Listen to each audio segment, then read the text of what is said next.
আমরা এত সাধু, এত হরিনাম করছি, এত জ্ঞানী হচ্ছি, এত ভজন করছি, আমাদের দুঃখ যাচ্ছে না কেন? বলুন, আজ থেকে 10 বছর আগে এই সাতক্ষীরাতে এত একাদশী ছিল না। কি সাধু বাবারা ছিল? এত তিলক পরা, শিখা রাখা, মালা কণ্ঠে দেওয়া সাধু ছিল? হ্যাঁ, ছিল না। আজকে বলছি না আগুন লাগাই দিয়ে যাব, আগে আপনাদের ধরছি তারপরে ওদের ধরছি। রাধে রাধে, কষ্ট পাবেন। তাহলে এখন কি বেড়ে গেছে? এত সাধু যে এখানে বাড়ে, যে এলাকায় 1000 টুনি লাইট জ্বালানোর চেয়ে যদি 1000 পাওয়ারের একটা বাল্ব জ্বলে, তাহলে অনেক দূর থেকে ওই টুনি লাইট দেখবে না ওই 1000 পাওয়ারের বাল্ব দেখবে? কোনটা? ওটার স্বচ্ছতা বেশি। তো কোটি জন্ম পরে কৃষ্ণ ভজনযোগ্য জীবন পাওয়া হয়, আর সেই জীবনে সাধুত্ব ভক্ত জীবন গঠন করলে কোন গ্রামে যদি একটা ভক্ত তৈরি হয়, ওই গ্রামের সবার মঙ্গল বয়ে আনবে একজন ভক্তের দ্বারায়।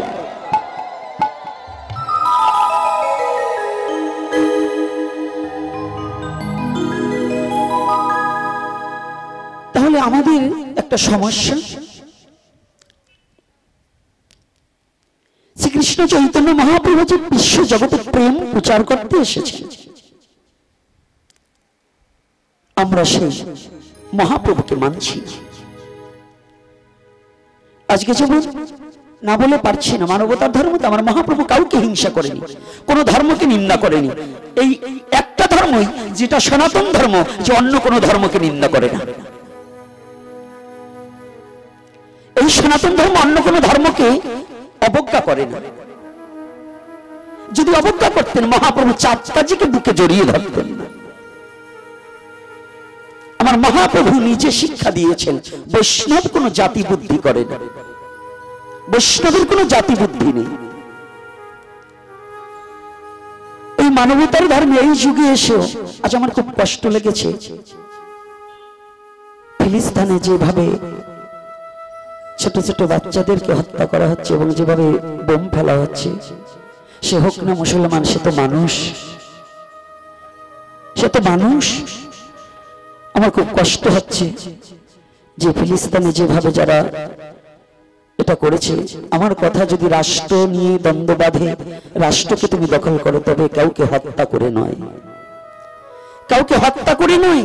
যারা হত্যা করছে তারা জানে না যে রাষ্ট্রের জন্য, যে জমির জন্য আজ হাজার হাজার লাখ লাখ জীবকে আমি হত্যা করছি, একদিন আমার ওই বিশ্ব জগৎ ছেড়ে চলে যেতে হবে, ওই সম্পত্তি আমি ভোগ করতে পারবো না। তথাপি তারা হত্যাযজ্ঞে মানে লিপিবদ্ধ হয়েছে, হত্যাযজ্ঞ চালিয়ে যাচ্ছে। তবে আমি ভগবানের কাছে প্রার্থনা করি, ভগবান যাদেরকে এহলোক থেকে পরলোকে গমন করিয়াছে, আমার ধর্মের জন্য কে কি প্রার্থনা করুক না করুক এটা দেখার আমার দরকার নেই, কিন্তু আমি সনাতন ধর্ম থেকে আমি প্রার্থনা করি তাদের জন্য ভগবানের চরণ প্রান্তে একটু ঠাই হয়। এটা আমার সনাতন ধর্ম থেকে দূরে বসে, কাছে তো যেতে পারবো না, দূর থেকে ভগবানের কাছে প্রার্থনা জানানো। আর এটা অন্যায়, এই অন্যায়টাকে শক্তি নেই, আমরা মেনে নিতে পারছি না, তথাপি শক্তি নেই তাদের সাথে ঝগড়া করার, যুদ্ধ করার, আমাদের এটা নেই।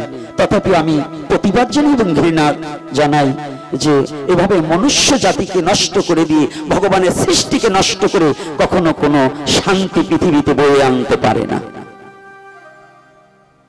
শ্রীকৃষ্ণ চৈতন্য মহাপ্রভুর যে কথাটা, এবে অস্ত্র না ধরিব, প্রাণে কারে না মারিব, এ কথাটা কার? মহাপ্রভু। এবে অস্ত্র না ধরিব, প্রাণে কারে না মরিব। এজন্য এই কলির যুগ শ্রেষ্ঠ, যে যেখানে ভগবান আপনি ভক্ত হয়ে ভক্তির সাথে লীলাবিলাস করবার নিমিত্তে নিজে ভক্ত হয়ে বিশ্ব জগতে হরিনাম প্রচারে ব্যস্ত ছিলেন। কিন্তু আমাদের দুর্বুদ্ধি, এই দুর্বুদ্ধির দ্বারা আজ অবধি শ্রীকৃষ্ণ চৈতন্য মহাপ্রভুকে অনেকেই আমরা মেনে নিতে পারি। যদি পারতেন, আমি দেখেছি আমাদের বাংলাদেশে কিছু সংখ্যক মূর্খ পণ্ডিতের উদয় হয়েছে। এই মূর্খ পণ্ডিতগুলো এরা বলছেন মহাপ্রভু তো তুলসীর মালা নেয়নি, বৈষ্ণবরা তুলসীর মালা পেল কোথায়? ওই মূর্খ পণ্ডিতের দল জানেন যে সাক্ষাৎ ভগবানের মালা তিলক কিছুর প্রয়োজন হয় না, তিনি যেটা নির্দেশ দেবে আমি দাস হিসেবে সেটাকে গ্রহণ করাই আমার ধর্ম। তাহলে মহাপ্রভু সাক্ষাৎ ভগবান, ওই মূর্খের দল এখনো জানে না ওনার কিচ্ছুর প্রয়োজন হয় না। জলের কি আবার জল খেতে হয় না? রাধে রাধে। জলের কি আবার পিপাসার প্রয়োজন আছে নাকি? তাহলে পিপাসাকার মানব জাতির জন্য। তাই যারা মহাপ্রভুকে বলেন উনি তো কোনো মালা নেননি, তুলসীর মালা পরিধান করেনি, তাহলে বৈষ্ণবরা তুলসীর মালা পরবেন কেন? আজ অবধি উনরা মহাপ্রভুকে ভগবান বলে মেনে নিতে পারে না। উনরা জানেই না মহাপ্রভু শ্রীকৃষ্ণ চৈতন্য মহাপ্রভু সাক্ষাৎ ব্রজেন্দ্র নন্দন পরম পুরুষ পরমেশ্বর ভগবান শ্রীকৃষ্ণ চৈতন্য রূপে বিশ্ব জগতে উদয়মান হয়েছে। ওর বোধগম্যর দ্বারা এখনো মহাপ্রভুকে মানার মতো যোগ্যতা তাদের ভিতরে জাগ্রত হয়। এ কথা কেন বলল? আজকে কলির এই কলির যুগে এমন দয়ার অবতার পেয়েও এত বৈষ্ণব আমাদের মধ্যে এই ভক্তি তৈরি হচ্ছে। ভক্তের লিবাস দেখে প্রসাদ দেখে আজও প্রতি গ্রামে, প্রতিটা হরিবাসরে, প্রতিটা মন্দিরে দেখছি দ্বন্দ্ব, দ্বিধা এবং হিংসা নিন্দায় ভরে গেছে।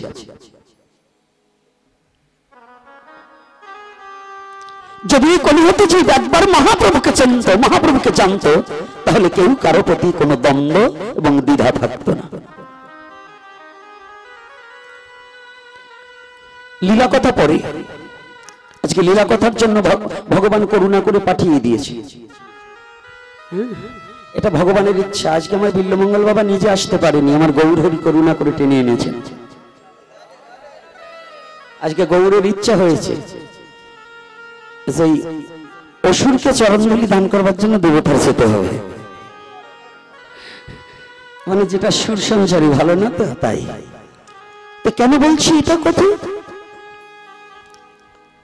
আগে এই সনাতন ধর্ম সম্বন্ধে জানতে হলে, যেমন একটা ঘরকে তৈরি করতে হলে 4টি স্তম্ভকে তৈরি করতে হয়, সনাতন ধর্ম হৃদয়ে ধারণ করতে হলে 4টি বস্তু তার হৃদয়ে ধারণ করতে হবে।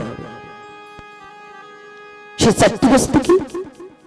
সনাতন ধর্ম যেমন ঠাকুর রামকৃষ্ণ পরমহংস তো বলেছিলেন, যিনি সত্যকে ধরে আছে তিনি ভগবানের কোলে শুয়ে আছে। ঠাকুর রামকৃষ্ণ বললেন যিনি সত্যকে ধরে আছে তিনি যেন ভগবানের কোলে শুয়ে আছে। সনাতন ধর্মের বীর পুরুষের কথা কত বলবো জানেন? কোথায় বলবো, কি করে বলবো? সনাতনী জাতি এখন মিথ্যাবাদী হতে চলছে। মিথ্যা থেকে যতদিন পর্যন্ত সনাতনী জাতি সত্যের পথে না আসতে পারবে, ততদিন যাগ যজ্ঞ ধর্ম ব্রত উপবাস যাহা কিছু করুক না কেন, এরা বিন্দুমাত্র ফলপ্রসূ হবে না। যত লিবাসধারী হই না কেন, যত মালা তিলক গেরুয়া বস্ত্র পরিধান করি না কেন, যতদিন পর্যন্ত সত্যের পথে আমরা হাঁটতে না শিখব, ততদিন পর্যন্ত ধর্ম আমাকে রক্ষা করতে পারবে না। কারণ আমি নিজেই যদি ধর্ম রক্ষা না করি, ধর্ম কি আমাকে রক্ষা করবে? তাহলে আগে আমার ধর্ম রক্ষা করতে হবে, তাহলে আমাকে ধর্ম রক্ষা করবে। তাহলে 4টি বস্তু কি? প্রথম হচ্ছে সত্য, দ্বিতীয়তে সরলতা, তৃতীয়তে প্রেম, চতুর্থতে পবিত্রতা। এই 4টি বস্তু বিহীন যদি সনাতন ধর্মের কোন মনুষ্য জাতি হঠাৎ সাধু হতে যায় তাহলে পারবে না। ওটা লোক দেখানো হঠাৎ সাধু আছে না আমাদের মধ্যে? হ্যাঁ, দেখবেন আমাদের এই সাধুদের মধ্যেও আছে, কেবল 3 মাস ধরে নিরামিষ খেয়ে ওর গরমের চোটে গ্রামের অন্য ভক্তরা কাছেই দেখতে পারে না। আছে না? যুগ যুগ সাধনা করছে, তারা বলছে আমি কিছু নই, আর উনি 3 মাস ধরে একটু নিরামিষ খেয়েছে, ওনার গরমের চোটে ওনার কাছেই কেউ বসতে পারে না। কি আবার কষ্ট পাচ্ছেন নাকি বাবা? আপনাদের বলছি, আপনাদের বলছি না। আর যদি আপনারা ওই রকম কেউ করে থাকেন তাহলে আপনাকেই বলছি চরিত্র সংশোধন করে নেন। যদি না করতে পারেন তাহলে আপনি সনাতনী নন। আপনাকে আমি প্রণাম করতে পারছি না, আমি তাকেই প্রণাম করব। আমার শত দোষ আছে বিধায় জেনেও আমি তাকেই প্রণাম করব যে ইনি আমার সনাতনকে ভালোবেসে সঠিক সনাতনকে বিশ্ব জগতে প্রচার করার লালসে ঘুরে বেড়ায়।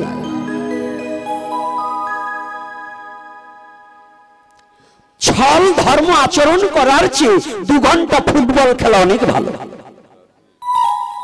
ছল ধর্ম আচরণ করার চেয়ে 2 ঘন্টা ফুটবল খেলা অনেক ভালো। তাহাতে রক্ত চলাচল থাকবে, ডায়াবেটিস হবে না, দেহ সুস্থ থাকবে, ডাক্তারের কাছে কম যেতে হবে, দেহটা তো অন্তত ভালো থাকবে। আর এই দেহটা হচ্ছে কি, ওই যে ইট পাথর দিয়ে মন্দির না, ওটা কিন্তু মন্দির নয়, একটাই গোবিন্দের বিশ্রামাগার হচ্ছে এই হৃদয় মন্দির। ভক্তের দেহ মন্দিরটাই ভগবান বিশ্রামাগার রূপে মেনে নিয়েছে। তাহলে সর্বপ্রথমে কথাটা হচ্ছে কি, সত্য। আপনি জানুন এই সনাতন ধর্মে এমন বীর পুরুষের জন্মগ্রহণ করেছে, একটা সত্য কথা বললে তার প্রাণ বেঁচে যেত, তথাপি তিনি সেই একটা মিথ্যা কথা বললে তার প্রাণ বেঁচে যেত, কিন্তু তিনি মিথ্যাকে আশ্রয় করেন। এই বেশি দিনের কথা নয়, এই ভারত ভূমি, এই বাংলা তখন স্বাধীন হয়নি, তখন এই বাংলাদেশ ভারতের সাথে সংমিশ্রিত ছিল। আর কেহ নয়, আমাদের ক্ষুদিরাম বসু। কত বড় বীর, কত বড় মহাসাধক, কত বড় কর্মবীর, কত বড় ত্যাগী, যে নিজের প্রাণকে ত্যাগ করেছে কিন্তু সনাতনকে ত্যাগ করেনি। নিজে হাসতে হাসতে ফাঁসির রশি গলায় পড়েছে, তবু বদনে একটা মিথ্যা কথা বলেনি।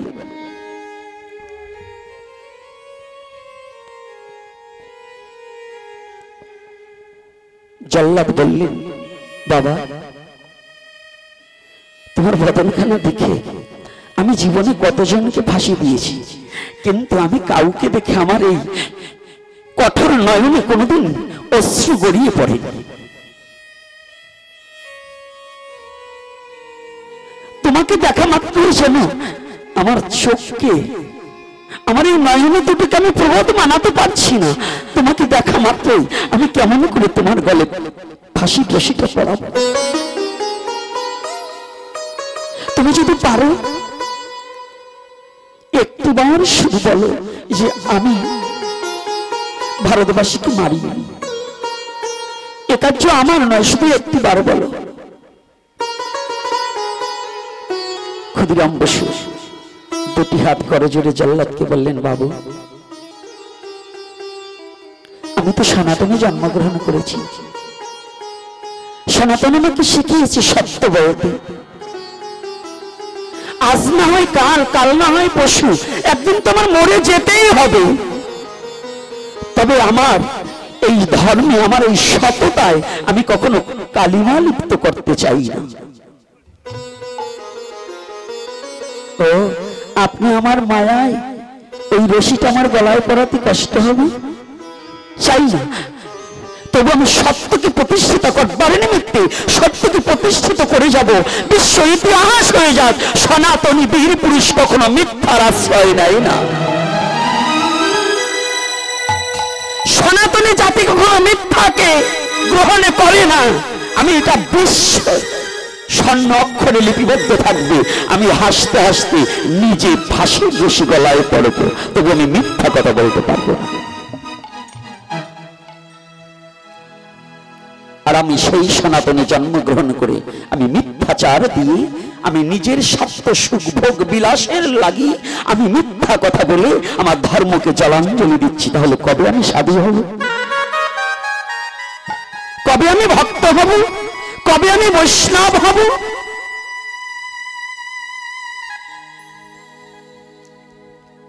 আমি বৈষ্ণব হওয়ার জন্য মরিয়া হয়ে ছুটেছি, বৈষ্ণব হওয়ার জন্য পরকে পদদলন করে শ্রেষ্ঠ আসন পাওয়ার লোভে আমি পরনিন্দা পরচর্চা করি, পরকে দাবিয়ে রেখে আমি সিংহাসনে উপবেশন করার জন্য এগিয়ে যাচ্ছি। আমি ভুলে গেছি মহাপ্রভুর কথা। আমি বৈষ্ণব হতে চাই, বৈষ্ণব সাজতে চাই। আর মহাপ্রভু যিনি বৈষ্ণব ধর্মের প্রবর্তক, যিনি বিশ্ব জগতে না আসলে আজ এই কলি হতে জীবের কোনো মুক্তির পথ খুঁজে পেত না। আমার সেই মহাপ্রভু বললেন, বৈষ্ণব হইতে মোর মনে ছিল সার, তৃণাদপি শ্লোকতে পড়ে গেলাম বাদ। তৃণাদপি শুনেছেন তরুরেব সহিষ্ণেন অমানেন মানবেন কীর্তনিয়া সদাহরি।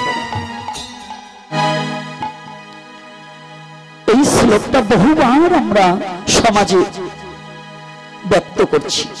বহু সাধক, বহু পাঠক, বহু ভক্ত, বহু বৈষ্ণবজন উচ্চারণ করছি, কিন্তু আদৌ কি আমাদের সেই শ্লোকের মর্যাদা কতটুকুকে রক্ষা করতে পেরেছি?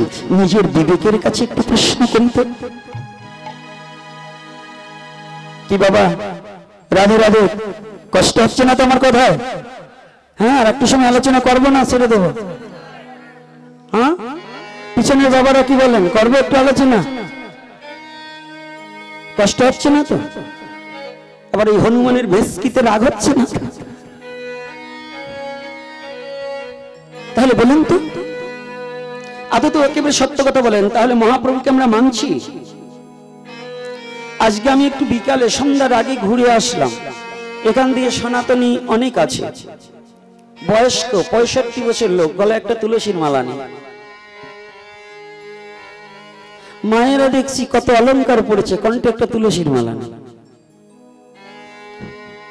এ গ্রামে দুটো মন্দির, একটা দেবালয় আর একটা ভারত সেবা আশ্রম।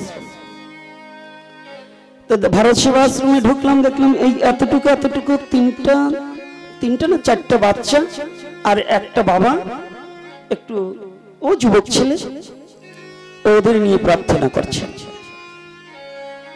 এই গ্রামে এত হিন্দু, মন্দিরে প্রার্থনা হচ্ছে, ওই মন্দিরে একটু যাওয়ার মতো হিন্দু নেই। এখনই দলাদলি করেন, মাইরের বেলায় দেখবেন এই মাতবার কয়টা আগে দৌড়ে যাবে, লাঠি নিয়ে যাবে। কিন্তু মন্দিরে প্রার্থনার সময় কিছু নেই, কিন্তু মন্দির নিয়ে দ্বন্দ্ববাদ। শিব মন্দির দেখলাম একজন ভক্ত গিয়ে একটু আগরবাতি দেখাচ্ছে। তো এই গ্রামে এতগুলো লোক থাকতে দুটো মন্দিরে দুজন ব্যক্তি ঠাকুরকে আরতি করছে, অথচ যুবক ছেলে যুবতী মায়েরা এবং এমনি মায়েরা বাবারা রয়েছে। এখানে দ্বন্দ্ব বাঁধাবার বেলায় ঠিকই আছে, আমি সনাতনী, মন্দির নিয়ে ঝগড়া করার মতো সনাতনী আছে, কিন্তু মন্দিরে যে মাকড়সা জাল পাড়িয়েছে, তেল ঢালতে ঢালতে নোংরা হয়ে গেছে, মন্দিরে ঘাস জ্বালিয়ে গেছে, ছাগল ঢুকছে, তাও রক্ষা করার মতো সনাতনী একজন পাচ্ছে। লজ্জা করে না আপনার? আপনার তো লজ্জা করা উচিত যে সংস্কার না করে আপনি দেশের মাতবার সাজতে চান, আপনি দ্বন্দ্ব বাঁচাতে চান, আপনি সমাজকে নোংরার পথে ঠেলে দিতে চান, কিন্তু ধর্ম প্রতিষ্ঠাতা করছেন না, ধর্মকে পরিষ্কার রাখতে পারছেন না। আপনি কেমন মানুষ? আপনি গ্রামের কেমন বুদ্ধিমান? আপনি গ্রামের কেমন ভক্ত? আপনি গ্রামের কেমন মোড়ল? যে মোড়লের দ্বারা সমাজ কলুষিত হয়, সৎ পথ অবলম্বন হয় না, সে কখনো জ্ঞানী মোড়ল নয়, সে অজ্ঞানী অন্ধকারের মধ্যে ডুবে আছে, তার দ্বারা কখনো ভালো কাজ সমাজে হতে পারে না। কষ্ট পাচ্ছেন নাকি? হ্যাঁ, আবার যাবার সময় মারবেন না তো? কারণ আমি যেখানে যাই আগে ওই গ্রাম পরিষ্কার করতে হবে। খালি মালা জপ করলে আর করতাল বাজালে পরের দিন ওই ছাগলের লেদিতে খাতি হবে না, এই পোড়ায় বাড়ি ছাগল পালে আর মুরগি পালে। ছাগল মুরগি পালা বন্ধ করতে হবে। আর দ্বিতীয়ত হচ্ছে যেটা ধর্ম সেটা প্রতিপালন করতে হবে। আমরা সনাতনী, তবে যে বাবা ভারত সেবা আশ্রমে ই করেছেন, আমার কিন্তু প্রণবানন্দ মহারাজের জন্মস্থানের পাশেই আমার জন্ম। ভারত সেবাশ্রমে কিন্তু রাধাকৃষ্ণ মন্দির আছে, তুলসী বেদী আছে, বৃক্ষ আছে, কিন্তু জানেন মূল জায়গায় সঠিক আছে, বাইরে বেরোলে আপনাদের একটু সমস্যা হয়। ওই আপনাদের মন্দিরে দেখলাম না একটা কৃষ্ণের বিগ্রহ, শুধু গুরুদেবের বিগ্রহ রাখলেই হবে না। জগৎ পিতা জগৎগুরু যিনি, তিনি হচ্ছেন পরমপিতা পরমেশ্বর ভগবান শ্রীকৃষ্ণ। তিনি বেলুর মঠে যাবেন, মায়ের মাথার উপরে জল ছাপায় ওঙ্কারের মধ্য রাধা গোবিন্দ যুগল মূর্তি দেখতে পাবেন। আর যত ভেজালের গোড়া কিন্তু আমাদের মধ্যে, মূল জায়গায় ঠিক আছে কিন্তু আমাদের জায়গায় ভুল আছে। এজন্য আমি অনুরোধ করে যাব, দুটো মন্দির দেখে আমার ভালো লেগেছে, কিন্তু সর্বপ্রথম আমি আগেই বলছি যে আমি কিন্তু ঘরে আগুন লাগাতে এসেছি। এ কারণে বলছি, আজকে দেখুন সারা পৃথিবীতে যেভাবে গৃহযুদ্ধের আয়োজন প্রস্তুতি চলছে, এই গৃহযুদ্ধকে যদি নির্মূল করতে হয় আপনার আমার একমাত্র চরিত্রকে পরিবর্তন করতে হবে, তা না হলে হবে। সে হিন্দু হোক, মুসলমান হোক, বৌদ্ধ হোক, খ্রিস্টান হোক, যদি তার নৈতিক চরিত্রের পরিবর্তন না ঘটাতে পারে, সে নামাজ পড়ুক আর সনাতনী হয়ে মন্দিরে যাক, মালা জপ করুক, নাম জপ করুক, তাতে কোনো কাজ হবে না, কাজ হবে। জানেন একজন সাচ্চা মুসলমান সে কি বলে জানেন? একজন সাচ্চা মুসলমানও বলে যে আল্লাহ আমাকে তুমি আমার চরিত্র সংশোধন, আমি যেন সৎ পথ অবলম্বন করে আমার শেষ নিঃশ্বাসটা পরিত্যাগ করতে পারি। একজন প্রকৃত হিন্দু, যিনি সনাতনী জাতি, হিন্দু হচ্ছে জাতীয়তা কিন্তু আমার ধর্মের নাম সনাতন, একজন প্রকৃত সনাতনী তিনি ভগবানের কাছে সকালবেলা উঠে একই মাত্র প্রার্থনা, প্রভু তুমি আমাকে খাঁটি সনাতনী না করে তুমি যেন আমার শেষ নিঃশ্বাস পরিত্যাগ না করাও। খাঁটি সনাতনী মানে কি? আমি মিথ্যাকে আগে পরিত্যাগ করব। আমি প্রথম বলেছি চারটি স্তম্ভর প্রথম হচ্ছে সত্য, আর যদি তার সত্য রক্ষা করে তাহলে তার সত্তা রক্ষা পাবে। সত্য আর সত্তা কিন্তু আলাদা। সত্তা হচ্ছে বস্তু আর সত্য হচ্ছে বাক্য। নাকি বাবা না ভুল বললাম? সত্তা কি বুঝায়? সত্য হচ্ছে যে শক্তির দ্বারা, যে ব্রহ্ম সত্তার দ্বারা, ব্রহ্মা নয় ব্রহ্ম,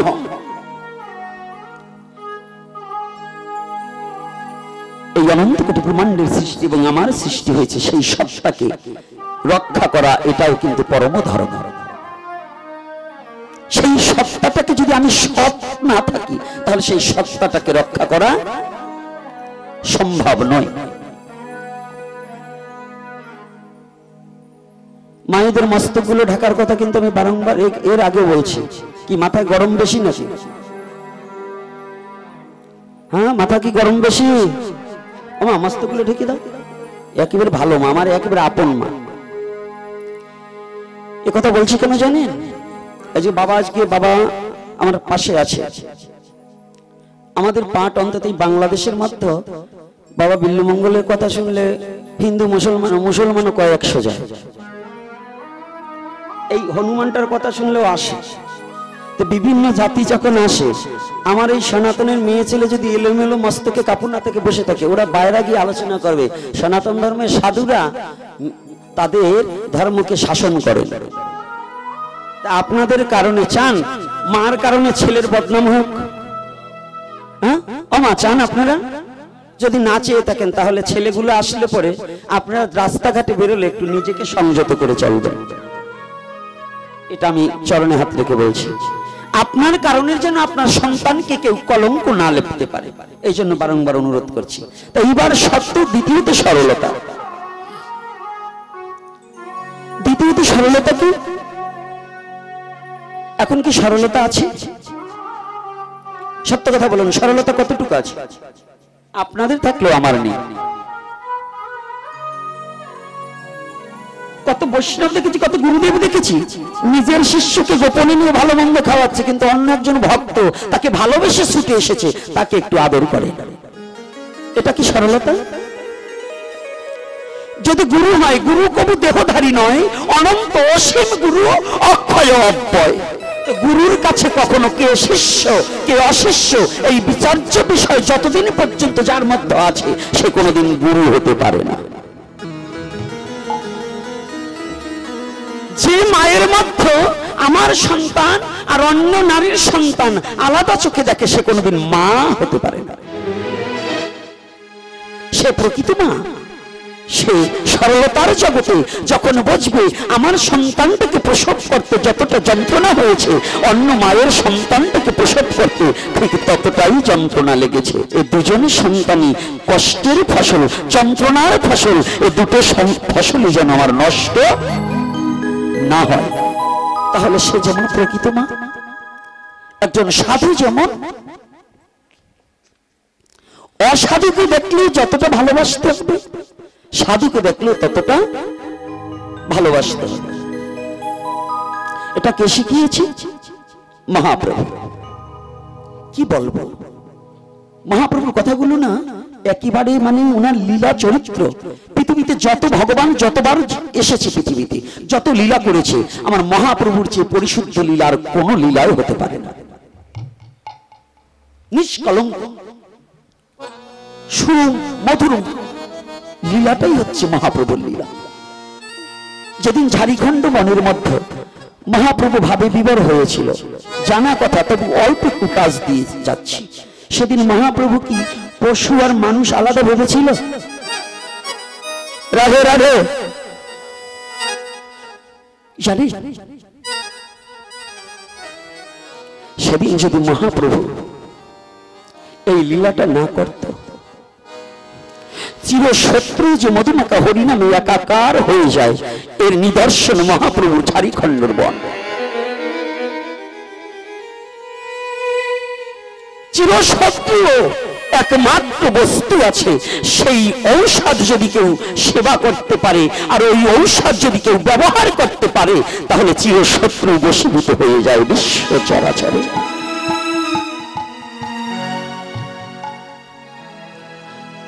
সিংহ কি মানবকে পেলে কি ছেড়ে দেয়? আচ্ছা, বাঘ কি মানবকে পেলে ছেড়ে দেবে?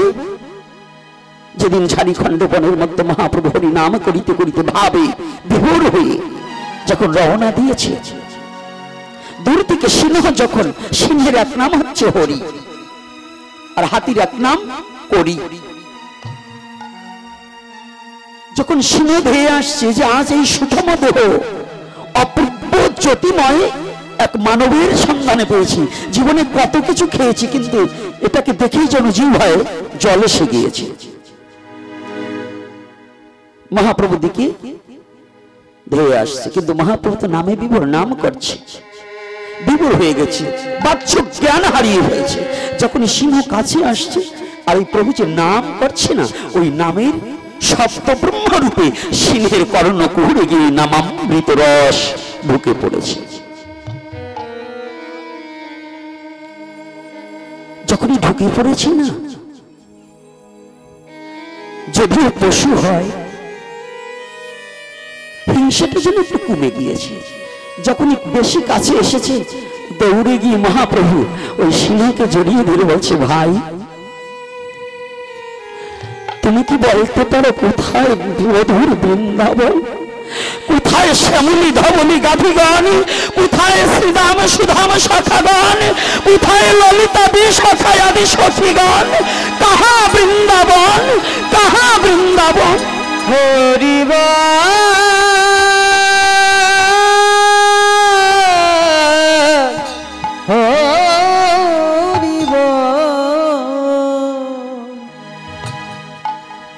প্রেমের অবতার, প্রেমের ঠাকুর আমার পশুকে জড়িয়ে ধরে বলছে, তুমি বলো, তুমি একটিবার বলে দাও কোথায় মধুর বৃন্দাবন?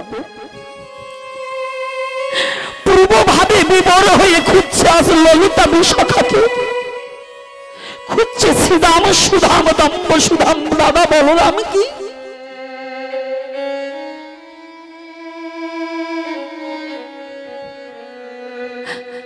সিংহ যখন মহাপ্রভুর পরশ পেয়েছে, পশুত্ব স্বভাব দূরীভূত হয়ে গিয়ে আত্মচৈতন্য জ্ঞান উদয় হয়ে গিয়েছে। যদিও পশুকুলে জন্ম হয়, পরমাত্মার উপরে ঈশ্বরের অংশ সত্তাই নয়, আজ মহাপ্রভুর পরশে পশুত্ব স্বভাব দূরীভূত গিয়ে এই চৈতন্য জ্ঞান উদয় হয়েছে। এইবার সিংহ আমার মহাপ্রভুকে পেয়ে দুটি চোখের জল ছেড়ে দিয়েছি। প্রভু দয়াময়, তুমি করুণা করে এসেছো আমার পশুকে, আমার মতো পশুকে মুক্তি দেওয়ার জন্য তুমি চরণ দানে করেছো। বলো আমার জন্ম তো পশুকুলে, জগতে তোমাকে তো দেবার মতো আমার এমনও কোনো স্বভাব নেই যে আমি তোমাকে দেব। আমি জগতে কি আছি আর আমি তোমাকে কি দেব?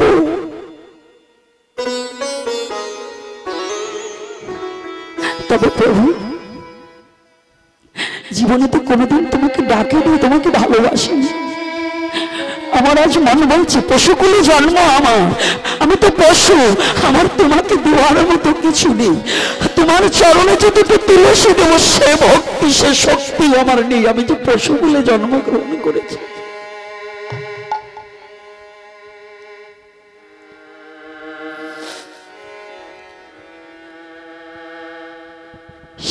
দুটি চোখের জল ছেড়ে দিয়ে বলছে প্রভু আমি তো পশুকুলে জন্ম, তবে জানো তোমাকে আমি কিছু দিতে পারিনি, তবে তোমার দেওয়া দুটো নয়ন আমার আছে। আজ তুমি যদি কৃপা করে আমার দুটো নয়নের জল কৃপা করে তোমার চরণে একটিবার গ্রহণ করো প্রভু। প্রভু গো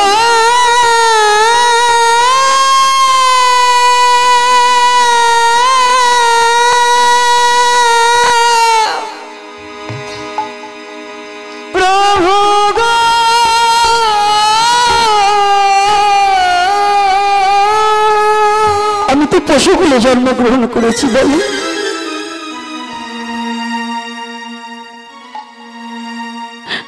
এই জগতে আমার বলতে তার কিছু নেই।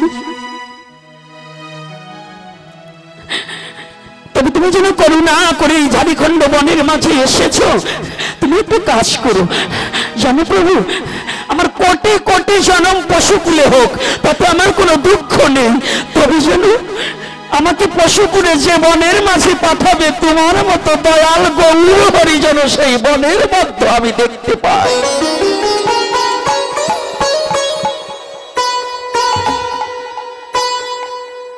আমাকে যতবার পাঠাও পশুকুলে পাঠাও, কোনো দুঃখ নেই, তবু কেন জানো আমি পশুকুলে জন্ম হলে কোনো দুঃখ নেই, তবু তো তোমার চরণ পাবো। তুমি যদি ঝাড়িখণ্ড বনের মাঝে আসো এমন করে যদি দয়া করে তোমার চরণ তরি দান করো, সেদিন আমার দেহ কেন তোমার চরণে লুটাতে পারবো। প্রভু এই পশুগুলি জানো, কিন্তু তোমাকে আমাদের আর কি আছে?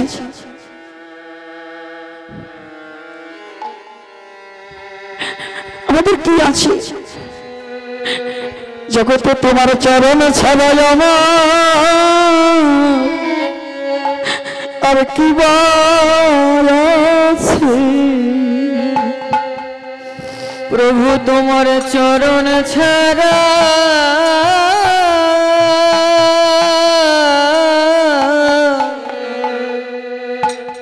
আর কি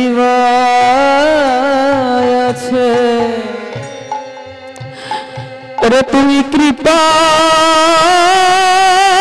করে ওরে তোমার চরণে রেখো,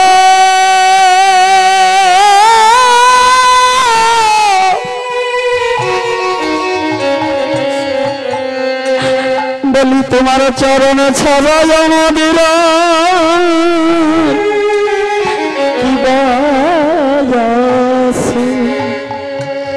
তুমি কৃপা করে জয় শ্রী রাধে, হা গৌর হরি, হা গৌর হরি। তোমার ওই চরণে রেখো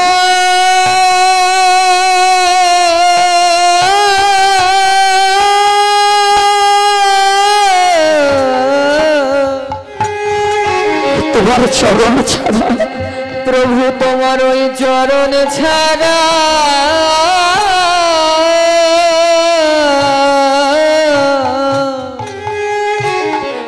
কি বা আছে? আমার কি বা আছে?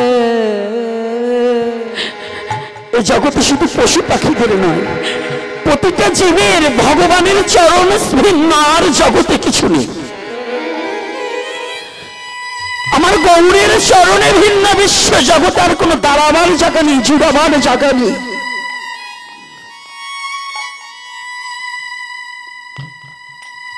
কোথায় যাবে? সিংহ যখন মহাপ্রভুর চরণ তলে গড়াগড়ি যাচ্ছে, কখনো প্রভু নাম করছে, সিংহ নাচছে। দূর হতে মত্ত হাতি দেখতে পেয়েছে। হাতি আর সিংহ চিরশত্রু, কেউ কাউকে দেখতে পায় না, পারে না।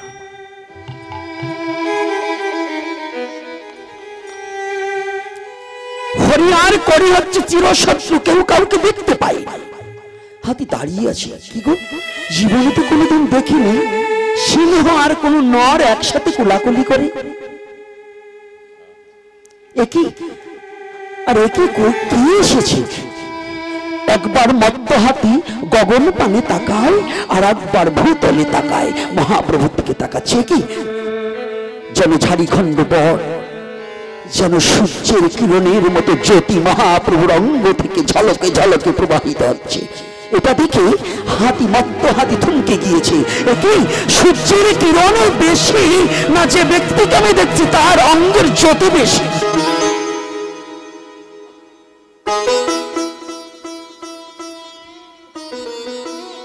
জানেন তো, মহাপ্রভুকে সবাই চিনতে পারেনি, মহাপ্রভুকে সবাই জানতে পারেনি। মহাপ্রভু যে কুলে জন্মগ্রহণ করেছে সেই কুলের অনেক ব্রাহ্মণও কিন্তু মহাপ্রভুকে চিনতে পারেনি। আজও ওই ব্রাহ্মণ কুলের অনেক দুষ্ট বুদ্ধি ব্রাহ্মণ আছে, তারা আজও মহাপ্রভুকে চিনতে পারেনি, আজও মহাপ্রভুকে তারা মানে না। ওরাই হচ্ছে দুষ্ট বুদ্ধি ব্রাহ্মণ। ওদের কথা শুনলেই আপনাদের ভজন নষ্ট হবে, আপনাদের জীবন অহৈতুক নষ্ট হয়ে ভজন থেকে সরে এসে আপনাদের নরক পথ দর্শন করতেই হবে। এই জন্য বিনা ভজন বিহীন যদি কোনো ব্রাহ্মণ থাকে তাকে প্রণাম করা উচিত নয়, তবে দূর হতে প্রণাম করবে, তার স্পর্শ করা যাবে না। ওই বৈষ্ণব এরকম আছে, মুখে মুখে বৈষ্ণব কিন্তু মহাপ্রভুকে মানি না। মালা তিলক পারি কেন, পরের বাড়ি খাইতে হলে তো এটা ধরতে হবে। পরের বাড়ি খাওয়ার জন্য অনেক কিছু করতে পারি, কিন্তু ওটা নয়। আমাদের সবচেয়ে আজকে দেখুন মহাপ্রভুর আদর্শটা, হরি আর করি মানে হাতি আর সিংহ। দেখুন মহাপ্রভুর আদর্শ আর নামের ক্রিয়া কি, নামের শক্তি কত, নামের দাপট কত, নামের হুঙ্কার কত, এবং এই নামে কত বেধি পর্যন্ত দূরীভূত হয়ে যায়, কোন কোন বেধি দূরীভূত হয়ে যায়। এই তত্ত্বটা অবগত করার জন্যই মহাপ্রভু তার এই পাপ মুখ দিয়ে বলাচ্ছে এই কথাটা। আমি বলছি না, আমার কোনো যোগ্যতা নেই। এখন মহাপ্রভু ইচ্ছা করলে আমার মুখখানা বাঁকা করে দিতে পারে, বন্ধ করে দিতে পারে, এটা আমার মহাপ্রভুর শক্তি আছে। এই যে কথা বলাচ্ছে এটা আমার মহাপ্রভু বলাচ্ছে, আমি বলছি। হাতি তাকিয়েছে, কি আমি কাকে দেখছি? আহা, ওখানে তোমার চিরশত্রু দাঁড়িয়ে আছে, সিংহ আছে, আমি ওখানে যাব না। অহৈতুক কেন মারামারি করবো? আবার মনে বলছে, আহারে এমন ব্যক্তিকে তো জীবনে কোনোদিন দেখিনি। সিংহ গিয়ে কি কারণে ওকে জড়িয়ে ধরছে, আবার নাচছে। আর ওই ব্যক্তিকে দেখে আমার যে বড় লালসা যাচ্ছে, আমি যদি আমার দেহখানা ওই ব্যক্তির চরণ তলে একটু গড়াগড়ি দিতে পারতাম। তো হাতি এক পা দুপা করে আমি একটু দেখে আসি, দূর হতে, ঝগড়া করবো না, একটু দেখে আসি। জানেন মহাজন, মহাপ্রভু যখন হাঁটতেন, মহাজন পিছন থেকে ধীর গতিতে মহাপ্রভু হাঁটছে, তখন হাতি কিন্তু ঘোড়ার মতো চঞ্চল বেগে হাঁটে না। হাতি হাঁটে কিসের মতো? ধীর গতিতে। তো মহাপ্রভু যখন ব্রজভাবে বিবর হতেন না, তখন চঞ্চলত্ব থাকতেন না, ওই হাতির মতো আস্তে আস্তে ধীর গতিতে হাঁটে। মহাজন গজ, বাহ বাহ বাহ, গজগতি। এই যে কথাটা কোথা থেকে? মহাজন আর একটা জিনিস জেনে যাবেন, সনাতন ধর্মের লীলাটা শুধু বই পড়ে বলা যায়। ভাগবত বক্তা যখন বলবেন, আমি তো ভাগবত বক্তা নয়, এনারা কি করেন জানেন, ওই লীলাটাকে এই চর্মচক্ষে নয়, দিব্য দৃষ্টিতে এবং জ্ঞানের দ্বারা, জ্ঞান নয়নে ওই লীলাকে দর্শন করার বলতে হয়, না হলে প্রেম উৎপন্ন হয় না। সব কথা গ্রন্থে লেখা থাকে না, চিনি বইয়ে লেখা থাকে, কিন্তু চাটলে মিষ্টি লাগে না। তো বইয়ে অনেক কিছু লেখা থাকে, কিন্তু সেটা দিয়ে কখনো হরি কথা প্রচার হয় না। তাহলে ওটা কি সাধনার দ্বারা গুরু কৃপায় উপলব্ধি করে তাহা কিছু ব্যক্ত করতে হয়, তবেই যদি ভগবত প্রেমে নিজেকে ডুবিয়ে দেওয়া যায়, তার আগে নয়। আজকে দেখুন, যখনই মত্ত হাতি কাছে আসতে না আসতে সিংহ ডাকছে, ভাই, ও ভাই, এদিকে আয়, সারা জীবন তো তুই আর আমি বড় শত্রু ছিলাম, আয়, আজ আমাদের ঝাড়িখণ্ড বন ধন্য হয়ে গেছে, দেখ এক সোনার মানুষ এসে উদয় হয়ে গেছে। মানুষ নয়, মানুষের মতো দেখে যা। মহাপ্রভুকে মানুষ বললে ভুল হবে, কিন্তু মানুষ নয়, মানুষের মতো। কৃষ্ণের যতক লীলা যতক খেলা সর্বোত্তম নরলীলা, তার মধ্যে নরলীলার মধ্যে শ্রেষ্ঠ হচ্ছে চৈতন্য লীলা। যদি বলেন এটা কি করে হল, দেখতে পেয়েছি কি কথাটা, ওরে বাবা, আয় ভাই, কত তো দ্বন্দ্ব করেছি। মানুষ নয়, মানুষের মতো, এই কথাটা যদি বলা হয় আপনারা কি ভাববেন?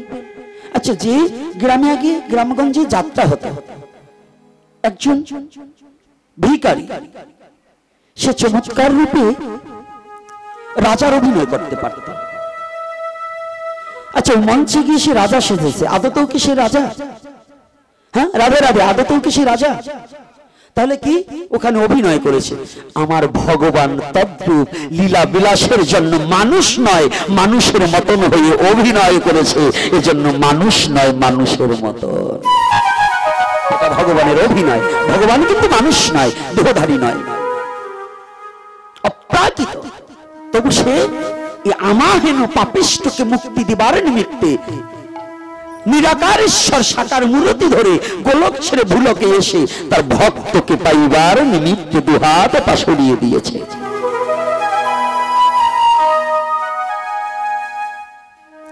যখনই হাতি এসেছে, এইবার সিংহের গলা জড়িয়ে ধরেছে হাতি। ভাই, একটু ভালো করে শুনলেন, এই কথাটা একটু হৃদয় দিয়ে উপলব্ধি করতে হবে। এই ওখানে কে এই কথা বলছে? কাই, এই বাবা, তুমি পিছনে যাও, যাও, তুমি পিছনে যাও, তুমি মেয়ে ছেলের ভিতরে ঢুকছো কেন? যাও।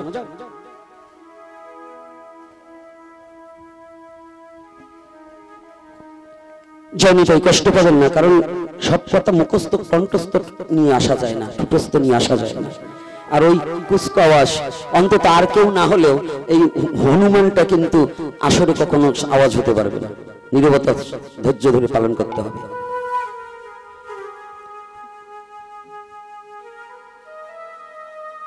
কি হলো?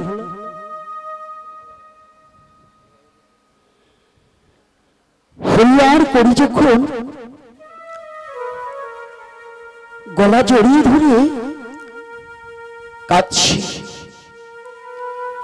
হিংসা ভুলে গেছে, মহাশত্রু, কেউ কাউকে দেখতে পায় না, শুধু মহাপ্রভুর বদন হইতে একটু হরিনাম শ্রবণ করে আর মহাপ্রভুকে স্পর্শ করেছিল হরি মানে সিংহ, আর ওই সিংহকে স্পর্শ করেছে করি মানে পাগলা হাতি। পরশ হইতে সরস, পরশ পাথর, পরশ পাথর কীর্তনীয়রা কীর্তনের মধ্য দিয়ে, লীলা কীর্তনীয়রা বলে, সাধকরা বলে, জীবনে কোন সাধক কি একটা পরশ পাথর দেখেছেন? ভারত ভূখণ্ডতে যদি সত্যি কোনো পরশ পাথর, পরশ পাথর থাকতো, তাহলে ওই রেলপাতে শুয়ে দিয়ে সব রেলপাত সোনা করে দিত। ওগুলো কিন্তু পরশ পাথর নয়।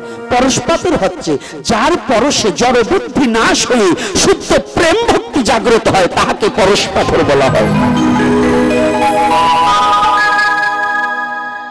তাহাকে পরশ পাথর বলা হয়। তো সেই পরশটা কেমন?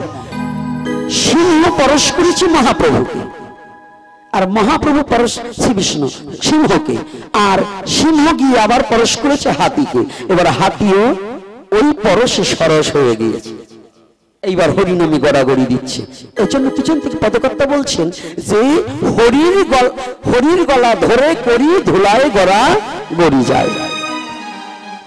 দেখতে পেয়েছেন, হরির গলা ধরে করি ধুলায় গড়া গড়ি যায়। এক হরি বলছে হরি, আর এক হরি ভূতলে রয়, হরির গলা ধরে করি ধুলায় গড়া গড়ি যায়। এক হরি মানে মহাপ্রভু দাঁড়িয়ে আছে, বলছে হরি, মহাপ্রভু হরি নাম করছে। আর এক হরি মানে সিংহ ভূতলে, হাতি গলা ধরে গড়াগড়ি যাচ্ছে। কই আমরা কি তাই পারি? আমরা তো পরের দোষ খুঁজে বেড়াচ্ছি, আমরা তো পরেই দোষ খাচ্ছি। আমরা কই হলো?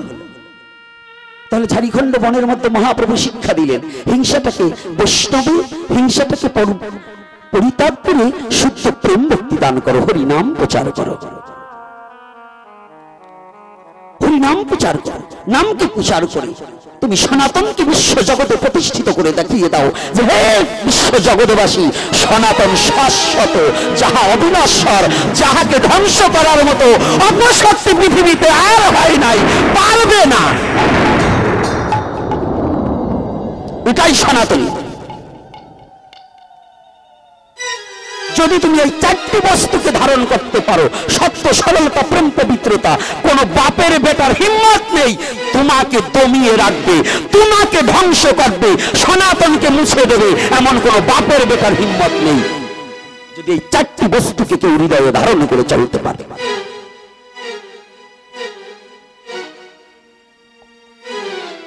কথাটা কি কষ্ট হচ্ছে? একটু বিবেচনা করে দেখো। তো এইবার কি করেছি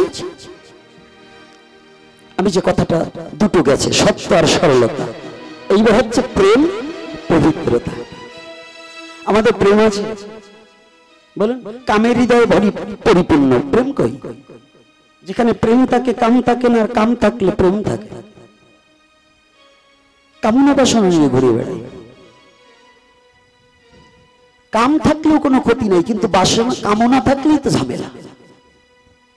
কামার প্রেম এক জায়গায় রয়েছে, কিন্তু কামনাটা যদি মেষ দেশলাইয়ের মতো কাটি আছে, কিন্তু ঘষা না দিলে আগুন জ্বলবে না। ঘষা দেওয়াটাই হচ্ছে কামনা, ঘষা দেওয়াটাই হয়েছে কামনা।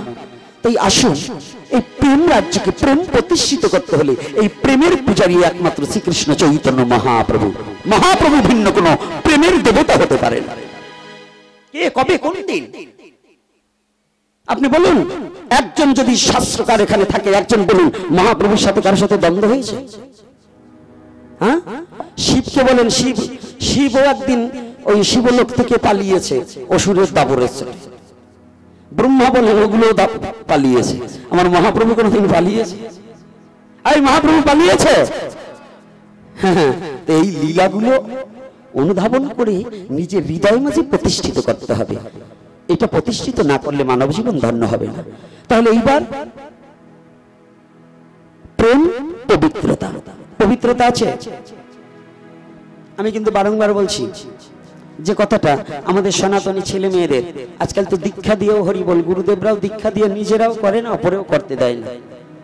অর্থাৎ প্রস্রাব করে জল ব্যবহার করতে হবে, পায়খানার কাপড় ছাড়তে হবে, বাড়িতে এই যে মুরগি ছাগল, এই যে গতকাল একটা আমার এক ছেলে পরশুদিন গল্প করেছে, বলছে বাবা আপনার কথা একটা হাসি পেয়ে গেছে। বলে কেন? বলছে আমার এক ঠাকুমা ছিল, আমার ঠাকুরদাদাটা একটু সরল সোজা ছিল। তারপরে বলে তৎকালীন সময় আমাদের ওই বাড়িতে ওনারা মুরগি পুষত। তারপরে বলছে আমরা চরের অঞ্চলে বাড়ি তো, বলে হ্যাঁ, তো ঠাকুমা রুটি করেছে সকালবেলা।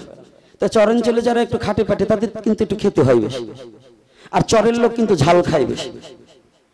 তো লঙ্কা বাটা দিয়ে রুটি খাওয়ার অভ্যাস প্রতিদিন। এই যে যারা মুরগি পোষেন তারা একটু ভালো করে শুনবেন, তারপরে বাবার কাছে যাবো।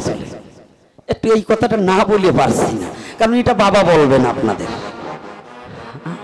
এটা বাবা আপনাদের বলবে না, আর আমার মুখে আটকায় না, তাই বলছি একটু সচেতন হন। তো তাই রুটি দিয়ে লঙ্কা পাটা দিয়ে খায় তো, তাই ওনার স্ত্রী ওই কর্তা আবার একটু সরস তো মাটিতে আসতেছে, ওনার স্ত্রী আবার রুটি করে রান্না করে রেখে একটু বাইরে গেছে যে উনি আসুক তারপরে লঙ্কাটা বেটে দেব। তো লঙ্কা ভেজে রেখে গেছে বাটিতে ঢেকে, ওই পাটা আবার নামিয়ে রেখে গেছে। পাটা চেনেন তো, শিল্লুরি, ওটা রেখে গেছে। তো ওই মুরগি একটা আস্তে আস্তে এসে ওই পাটার উপরে বসে ওই কায়দা করে দিয়ে গেছে, বুঝতে পারছেন? ওই মুরগি একটা এসে পাটার উপরে কায়দা করে দিয়ে গেছে। কর্তা তো বাড়ি এসে উনি ভাবছে ওনার গিন্নি বুঝি লঙ্কা বেটে দিয়ে গেছে। তো লঙ্কা বেটে দিয়ে গেছে, উনি একেবারে রুটি ধরে ওইটা ভরাইয়ে মুখে দিয়েছে। তো ভরাইয়ে যখন মুখে দিয়েছে সবাই টবাই খাইছে, তো ওটার স্বাদ তো ওটা আলাদা, ঝাল লাগে না, গন্ধ। তো দৌড়ে আর একবারই গেছে, এই কোথায়? আর একজন ভাই জিজ্ঞাসা করছে, কি হয়েছে কাকু? বলছে তোর কাকি কইরে কি? লঙ্কা বাড়ছে, একটু ঝাল নাই, আর গন্ধ কেন, এই লঙ্কা বাড়ছে কেন? এখন স্ত্রী যখন বাড়ি গিয়ে থেকে কাজ সারছে, টাকা রয়েছে লঙ্কা, কিন্তু এই পাটার উপর মুরগিতে কায়দা করছে। তাই এই জাতি লঙ্কা বাটার জায়গায় ওই খাতি হবে যদি মুরগি বসে ঘরে ঘরে। যেগুলো মুরগি পোষে ওরা যে খায় না এর কোনো বিশ্বাস নাই, বুঝতে পারছেন? আর কিছু বললাম না, যাকার বেশি রসের কথা বলবো না, একটু তীক্ষ্ণ দিলাম। আর একটা তীক্ষ্ণ কথা বলছি, অনেকে আছেন 5ই আগস্টের পরে গলা থেকে মালা খুলি ফেলছেন, আছে না? অনেক সাধুরা শিখাও, আমি দেখছি কয়েকজন শিখাও হরিবল করে দিয়েছে, মালা তো খুলছে, তিলকও পড়ে না। এটা আপনাদের ভুল ভ্রান্তি ধারণা। এই বাংলাদেশে আমার সে সারা বাংলা ঘোরে না কেউ। তা আমি যে এই মালাগুলো তিলক পরে ঘুরি, আমাদের একদিন কেউ দেখছেন যে আমি তিলক ছাড়া চলছি? আমাকে তো কেউ ক্ষতি করেনি, আমাকে তো বলেনি ওই চারাল ধর। যারা এই যে মালা খুলে হাঁটছেন 5ই আগস্টের পরে, বাবার নাম কি পাল্টাই বলছেন? হ্যাঁ, নিজের নামও ঠিক রাখছেন, বাবার নামও পাল্টাই রাখছেন, শুধু জগৎ পিতার নামটাকে পরিবর্তন করতে চাচ্ছেন কেন? জগৎ পিতা পরমেশ্বর ভগবান, তাকে পাওয়ার যে পোশাকটা, যে ইউনিফর্মটা, তাকে পরিত্যাগ করছেন কেন? এটা লজ্জা করা উচিত না যে আমি সনাতনী, আমি সনাতনী গর্বের সহিত কণ্ঠে মালা ধারণ করে মরতে চাই, আমি সনাতনী, আমি হরি নাম করিতে করিতে মরতে চাই, আমি সনাতনী ললাটে তিলক ধারণ করে মরতে চাই। শাস্ত্রে বলেছে মহা দুরাচারী ব্যক্তি যদি হয়, দাদা সঙ্গে তিলক ধারণ করে কণ্ঠে যদি তুলসী কাষ্ঠের মালা ধারণ করে যদি তার মৃত্যু হয়, তাকে যমদূত নেওয়ার অধিকার নেই, নাকি বাবা? যিনি আছেন একেবারে শাস্ত্র জ্যান্ত ভাগবত, মানে জীবন্ত ভাগবত, যিনি যা আপনারা আস্বাদন করবার জন্য আরো ছুটে এসেছেন, এবং আপনাদের মধ্য মুকুটমণি, আমারও মুকুটমণি, তবে তিনি আছেন। এই যে কথাগুলো বলছি, এটাকে আমার স্বার্থে বলছি, আমার জাতির স্বার্থে, আমার ধর্মের স্বার্থে। আমার কথা হচ্ছে আমি শুধু হরি কথা বলবো না, আমার জাতীয় চেতনা যদি না হয়, তাহলে আমার এই হরি কথা ভবিষ্যৎ প্রজন্ম হারিয়ে ফেলবে। সনাতন ধর্ম যে তেজের ধর্ম, যে ত্যাগের ধর্ম, যে দয়ার ধর্ম, যে করুণার ধর্ম, বিশ্ব জগৎকে ভালোবাসার ধর্ম, সে ধর্মটার নামই সনাতন ধর্ম। পরনিন্দা পরচর্চা সনাতন ধর্ম করে না। সনাতন ধর্মের সাধুরা কোনো অন্য ধর্মের নিন্দা করে না, কিন্তু আমি দেখেছি অনেক অহিন্দুরা সনাতন ধর্মের নিন্দা করে, অনেক অহিন্দুরা সনাতন ধর্মের নিন্দা করে। এটার একটা কারণ আছে, বুঝবেন?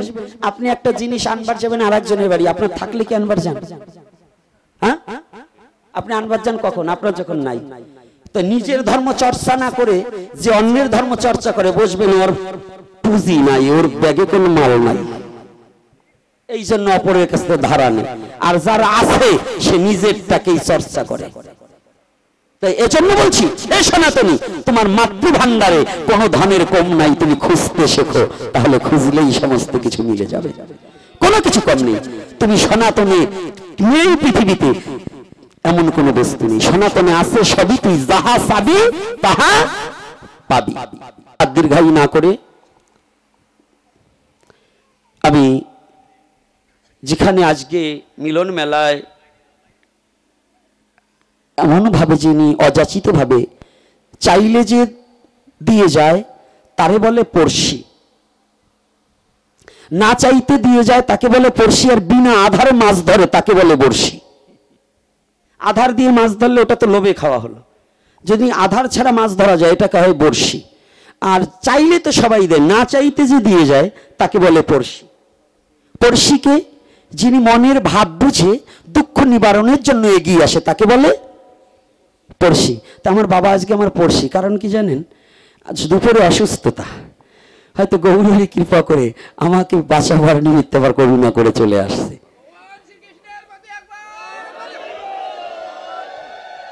এইবার আর আমি দীর্ঘায়ী করব না।